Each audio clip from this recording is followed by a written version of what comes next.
Welcome to the Slop Temple. We pray this video helps. In this video, I will show you how to connect your PS4 controller to your PC wired, ensuring a seamless gaming experience.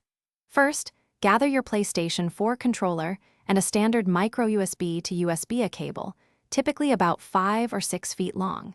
Make sure your personal computer is turned on and easily accessible.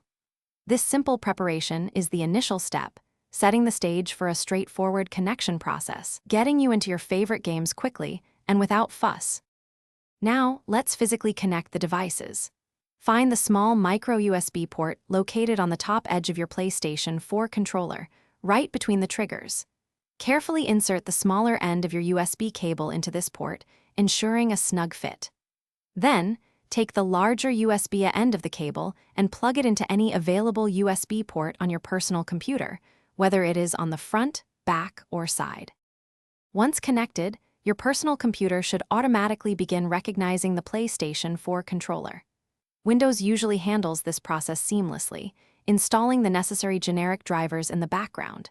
You might see a small notification pop up, perhaps near the taskbar, confirming that device setup is complete or your device is ready to use.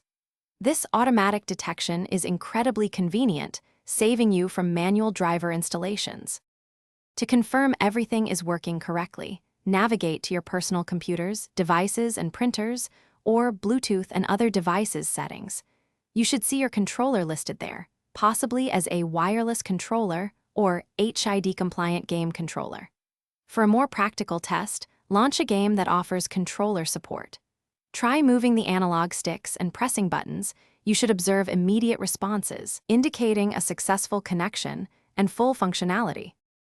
Thanks for watching. Consider subscribing if we helped you.